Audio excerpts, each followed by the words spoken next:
Hello, everybody. Oh, we know. So we're finally here. We're back again. So this video, I know it's been a while since we've done a video, but this video took about 26 minutes to get Deborah here and on the camera. No, it didn't. It took like 5 minutes. 5. You set up and I came out. Guys, it's 5:26 p.m. No, it's We not. were scheduled. Why am I? How come the man? How come the man point of view is just always wrong?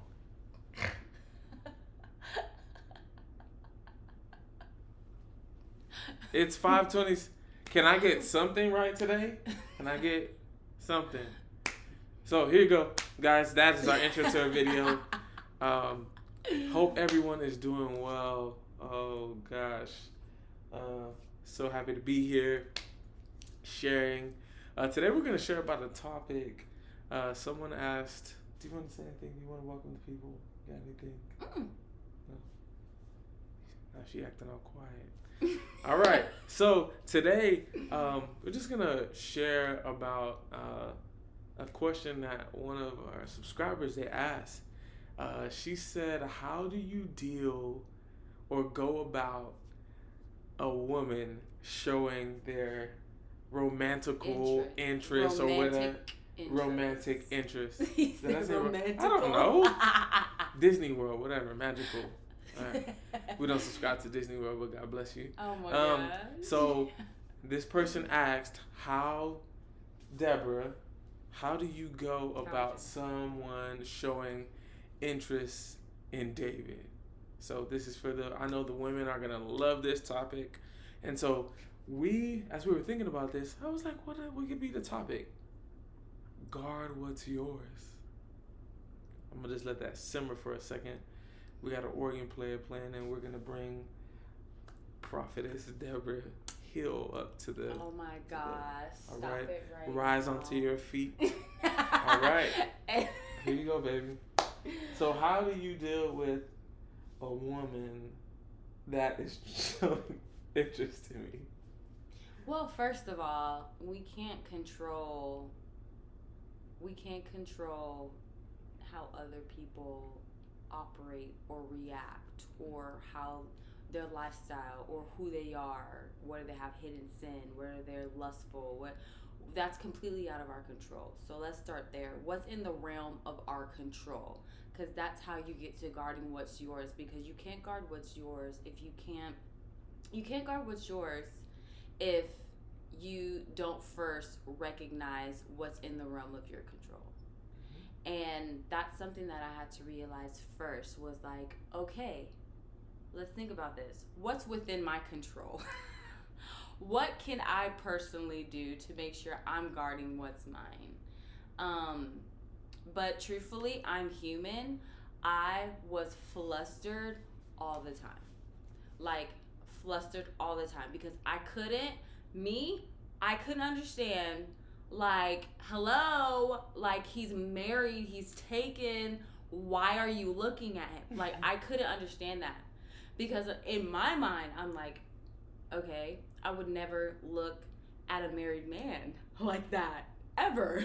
So it's like, why are women doing that? It's not even like women in the world. You expect that from the world, okay? They live by the flesh. They're carnal. That's expected. But when it comes to women in the church, like, you don't expect that. You don't. Well, at least I don't expect that, because that's not godly. That's not of God's character. Would you look at your brother lustfully? That you sounds shouldn't, weird, right? Yeah. If that's not if you're not married to that person, that's your family. That's your brother or your sister in Christ. I'm not looking at my sister in Christ like, man, she banging. Like, she banging. She bang. Stay here. Stay here. That's wrong. That's not right. But yes. Yeah. So, I lost my train of thought. What did you? You wouldn't expect that. Yeah, I wouldn't expect that I'd expect that from the world, but I would not expect that from the church. And I think that's actually a problem.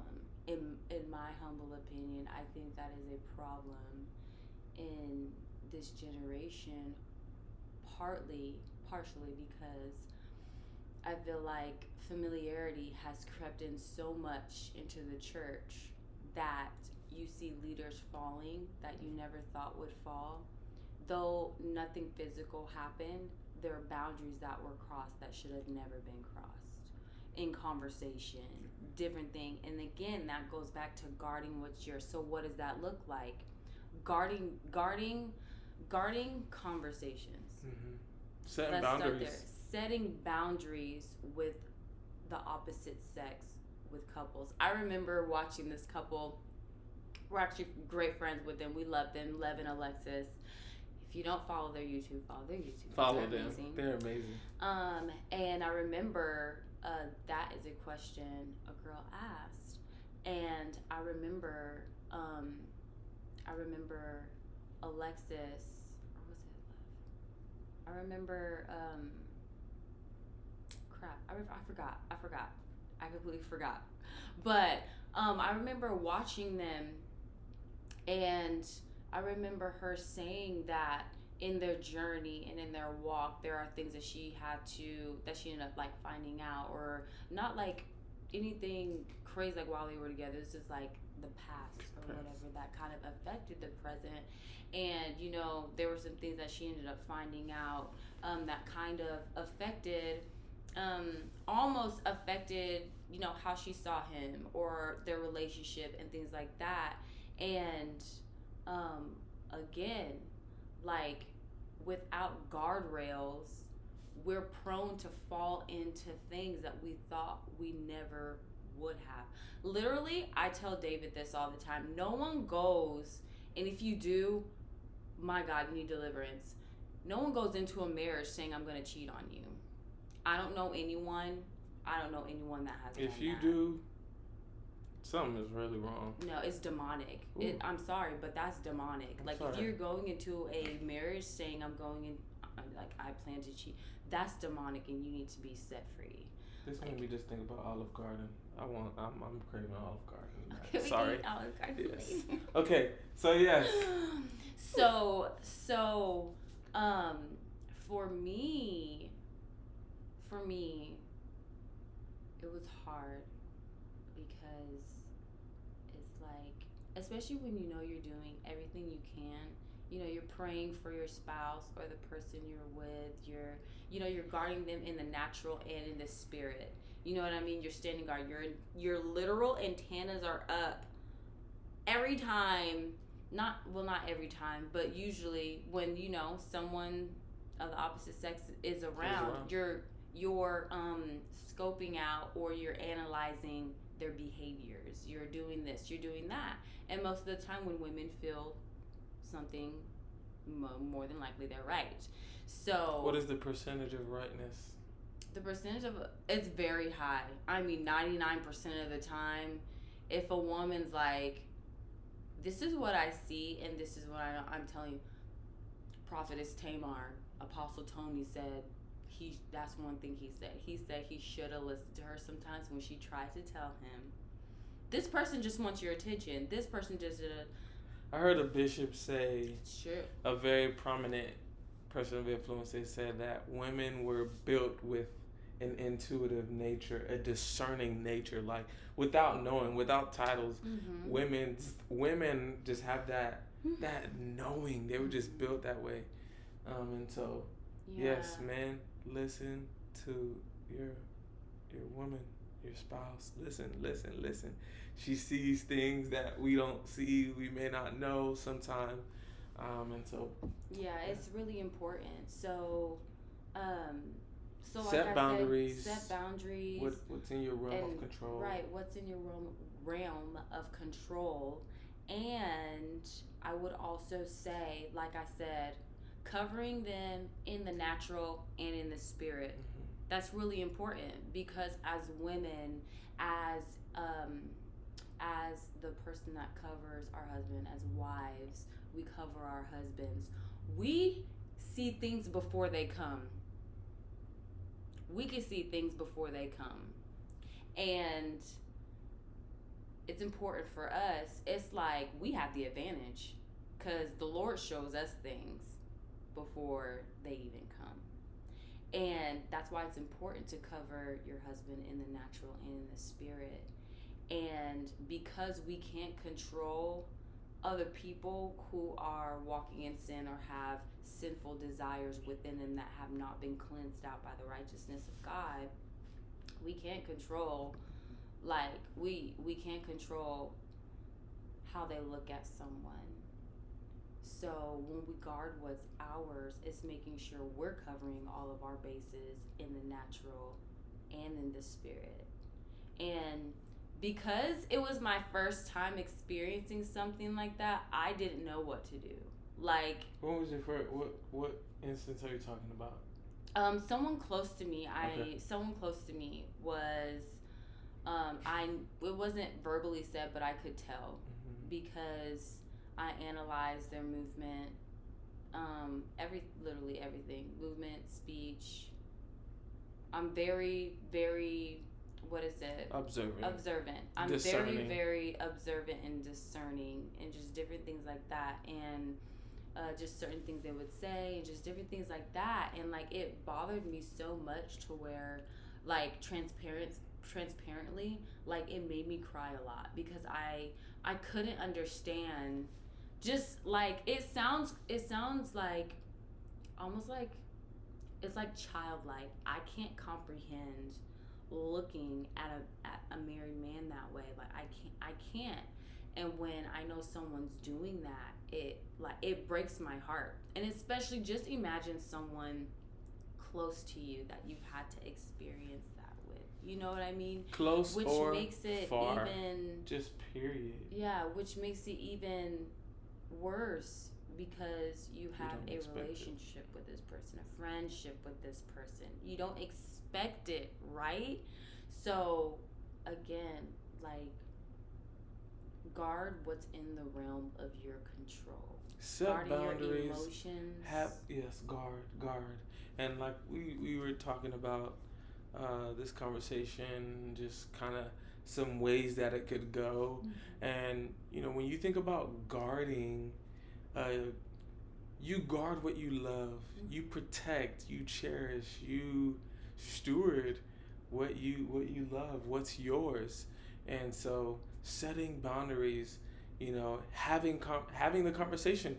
And here's the thing: a lot of people, concerning this matter, whether it's relationships or just ministry or just family, a lot of people are afraid to confront and have a conversation. Yeah.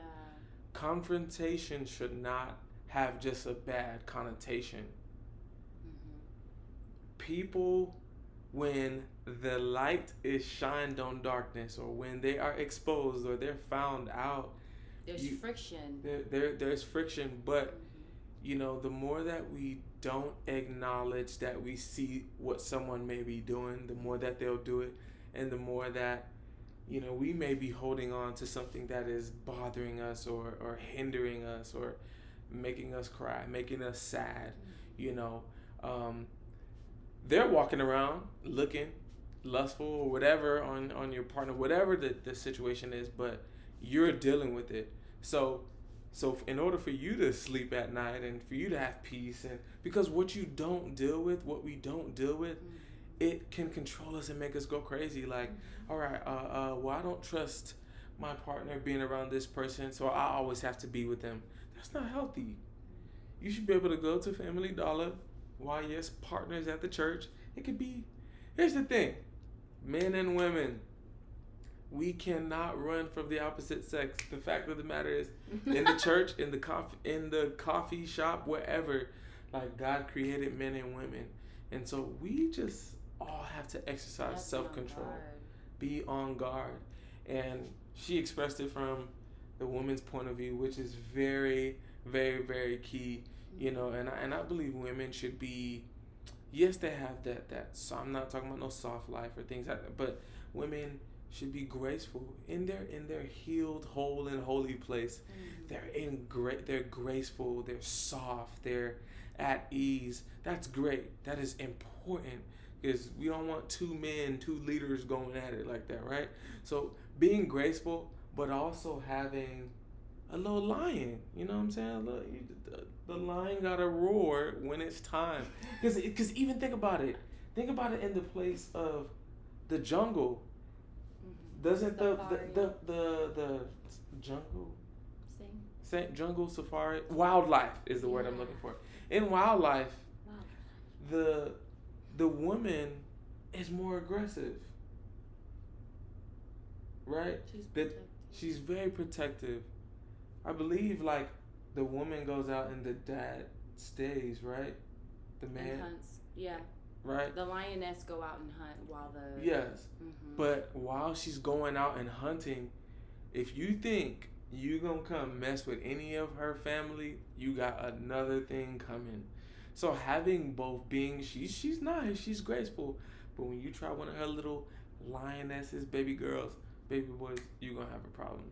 So, you know, and this is without saying from the man's point of view, men were created to protect and to guard. So that's without saying. If a man comes up trying to flirt with let me tell you something. I don't think they can see me. It's not happening, bruh. If I see you, me and you gonna have a prayer request. You gonna come to the prayer. We're gonna go on a prayer walk. I don't know if I'm close enough. All right. So, man, guard what's yours. Because I truly believe, let me back up. I'm a little close. Because, you know, it's so important to be discerning. Men got discernment too, right? You grow in what you exercise and utilize and what you realize you have. All right? So, it's so important. Everything that she shared from the woman's point of view, the men do the same thing too. Guard, discern, communicate, acknowledge. And, you know, you may need to... The man might not be comfortable having that conversation with the woman. Bring your wife. Be held accountable. This is one thing I definitely love about Rig DFW, our church. Big on honor. Like, and we put this into practice before we got married. Like, holding yourself accountable. Group chats. This is for my people. You may be single now, or you be courting. Start doing these things now, so that when you get married, it doesn't seem extreme. Especially if you're engaged. If you're engaged, start doing it now. Start doing it now. And what that is a woman shall never be messaging the opposite sex. She should not be messaging your partner like that. You know what I'm saying? Often and alone. And here's the thing, guys, girls, hold yourself accountable. If the person of the opposite sex directly messages you or messages you alone, your partner needs to know about that. They should know about it. If they just happen to go through your phone, they shouldn't be like, oh, who is this? Why is Marquita texting you? Nope, I already told you. Hey, I'm a friend from 2008, Marquita. You know what I'm saying? You know, this was the conversation, blah, blah, blah, blah. But group chats, hold everybody accountable. It's important. It's important. And granted, of course, there are side conversations that are not going to be a group chat all the time. So I know you got those legalistic people. Don't be extreme. Don't be extreme. We're just talking about, obviously, the frequency of a conversation. If you find yourself having conversation with the opposite sex often, then you need to check yourself. If your spouse isn't in that group and in that group thread, in that thread with you while talking to that person, because I think we really underestimate or we grow so familiar with our humanity to where we think the enemy will not find a loophole and a small crack to come in some way, somehow. How all we need is a bad day and for someone to come and try and be a shoulder for us while we're fighting with our spouse. That's literally all we need. That's all we need. That's all we need for the enemy to try to come in. And we have to be watchful of those little things. That's why it's so important. I know I'm going off a little bit off the topic, but that's why it's so important, and we've even learned this, to try to solve your problems as soon as possible. Because I'm telling you, conveniently and somehow, something, you're going to get a message from somebody out of nowhere. Hey, how you doing? And you just fought with your spouse. Oh, I'm having a tough time. You want to talk? I'll be darned. Nah. The only shoulder you gonna cry on? And if you can avoid it, if you know it's the opposite sex asking, oh, how you doing? You don't got to tell them how you doing. Be like, I'm good. And then tell your boy, if you're a guy, or your girl, if you're a woman, how you're really doing. Because they'll ask, okay, tell me what's going on. Like, beat the enemy to the punch before he tries to throw you a hole, throw you one. But again, that goes back to guarding what's yours, being vigilant and watchful. And again, I said, like, I can't control who looks at him in a lustful way or who desires him in their heart or who commits adultery in their heart. When they look at him, I can't control that. I'm sure there are women that have looked at him when I'm not around, while he's in public, going to the store or whatever, knowing that he's married, that they lusted after him with their eyes. I can't control that. But what I can control is what I do here, what we do here, what our connection is, what our marriage is like, how I'm covering him. What am I doing to make sure that we're okay, that I'm loving him well, that I'm showing him respect and honoring him more. So if someone comes along or tries, because it might happen, especially in today's world, a lot of women don't care anymore. They don't. They want what they want and they go after it. So let's say someone does come up to him knowing he's married and tries something. I know him enough to know that he wouldn't even let the enemy come in like that. So it's trusting. So it's also trusting your spouse too, because I think that's also the reason why I've flared up so much, is because of my past experiences and what I've seen in my past with other people and just different things like that, and fear of what might happen. It's the ifs and the mights that will throw you into a rabbit hole for something that's not even happening. And it's like it projects an image in front of you of something that's not even happening. It may be happening on the other end, but it's like, hey, wake up. This isn't real. And again, like something that popped in my head the other day, just kept ringing in my ear, was the word fear, and the acronym for fear I've heard someone say is false evidence appearing real. Mm-hmm. And that's what fear will throw at you, are lies.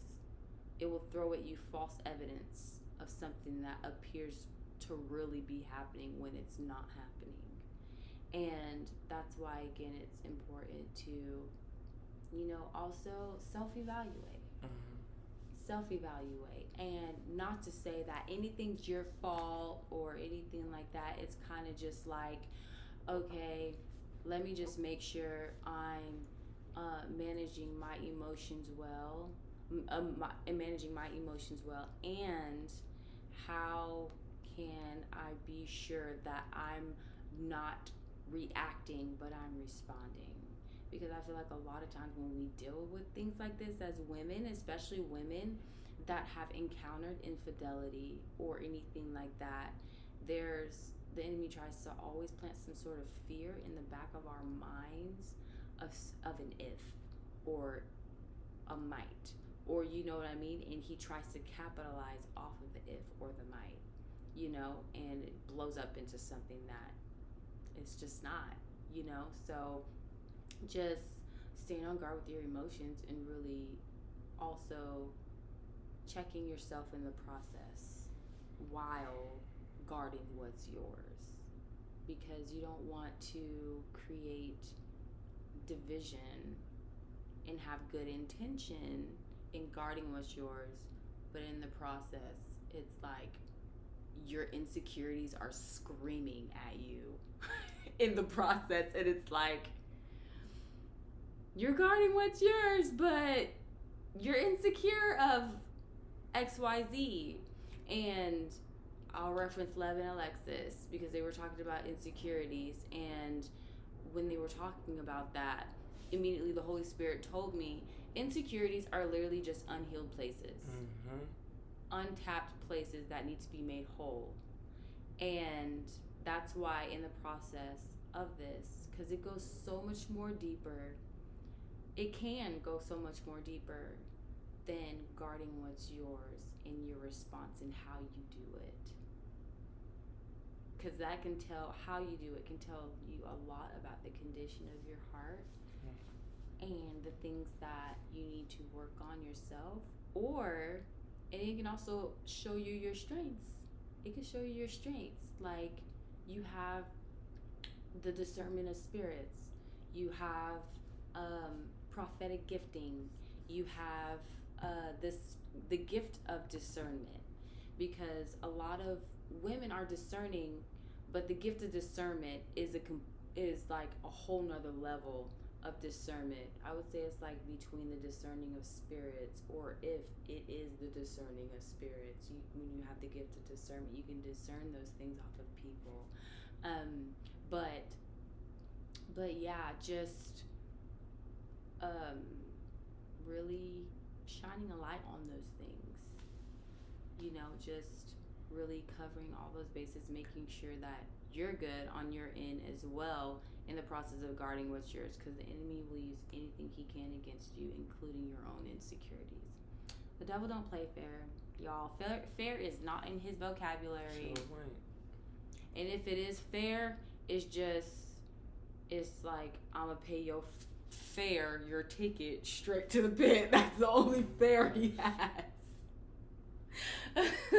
But yeah, that's what I would encourage. And like I said, like, it's just not in your control. Like, it sucks, but you can't do control what you can. Do what you can. Right. Do what you're supposed to. You can't control who looks at your spouse and desiring them. Yeah.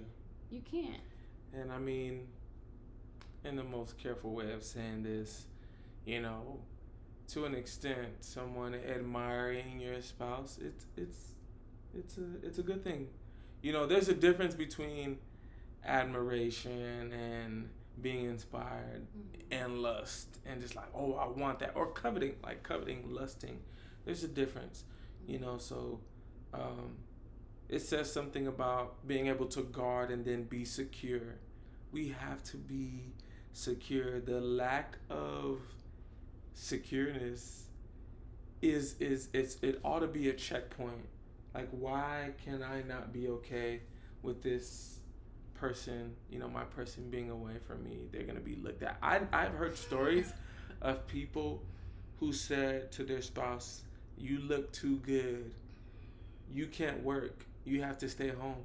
I don't want people looking at you." I'm like, what are you gonna? You are in for a rude awakening. Oh, you look too good. You just gonna stay at home. Like, I don't want people looking at you. That's crazy. No, yeah, that's insane. That's wild. I've never heard that before. It's very wild. Yeah. Wow. Yeah, and I would say it's in different cultures. They do and see certain things certain way. Like, there's certain cultures in South America and even maybe Europe. They look at their wives as like trophies, almost, in a sense. Like, they pride themselves in a $40,000, $60,000 cosmetic job. So it's like, oh, that's my investment that she's wearing on her chest. Like, Oof. you know, it's a trophy, which is dangerous. Like your wife ain't a piece of meat or some statue of value. Like, it's crazy. But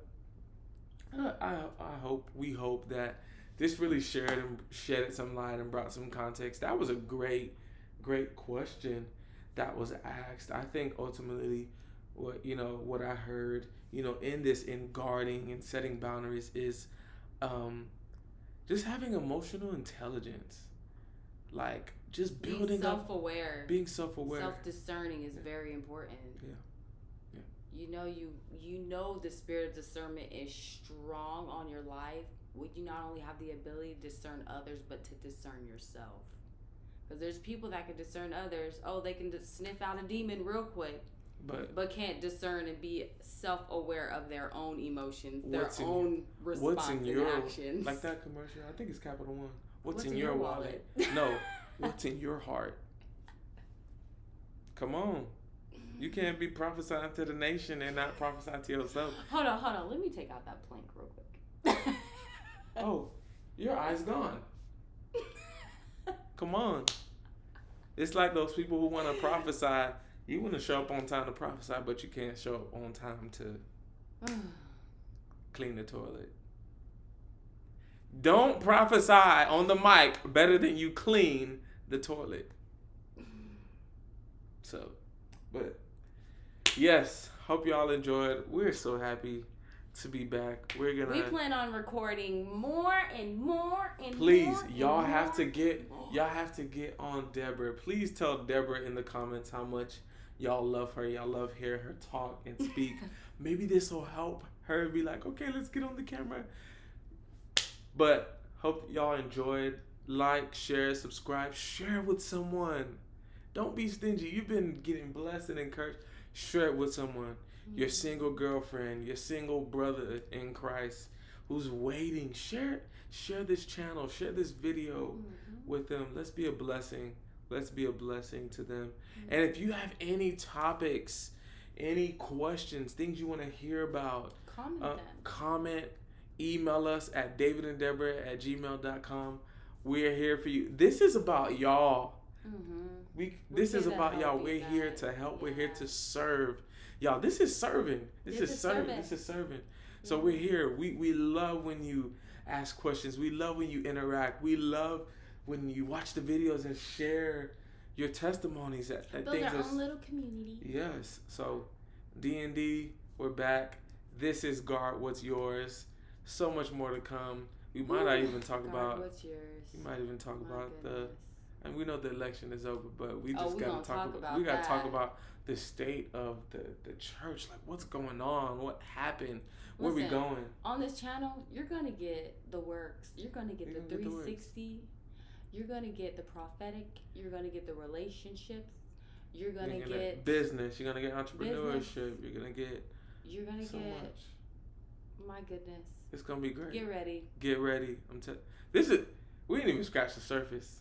We got some amazing collaborations coming. Oh man. You're gonna sit and be like, how the heck did they? How did there's Michael Jordan on the couch. Oh, not Michael Jordan, but there's some amazing things in the work. Help us grow. Help us, do more. We love just serving. Share the channel. If there's anything we ask, share the channel. Like, share, subscribe. And again, comment. We want to talk. We're here to serve you. We want to share about what you want to know about. What can help you in your journey. We've been on the other side of that camera, single, waiting. Like, let's not get started again. Like, because it's crazy. We're sitting here almost 6 months married. Feels like we've been married 10 years. Yeah. But David and Deborah, we're signing out. We'll see you next time, y'all.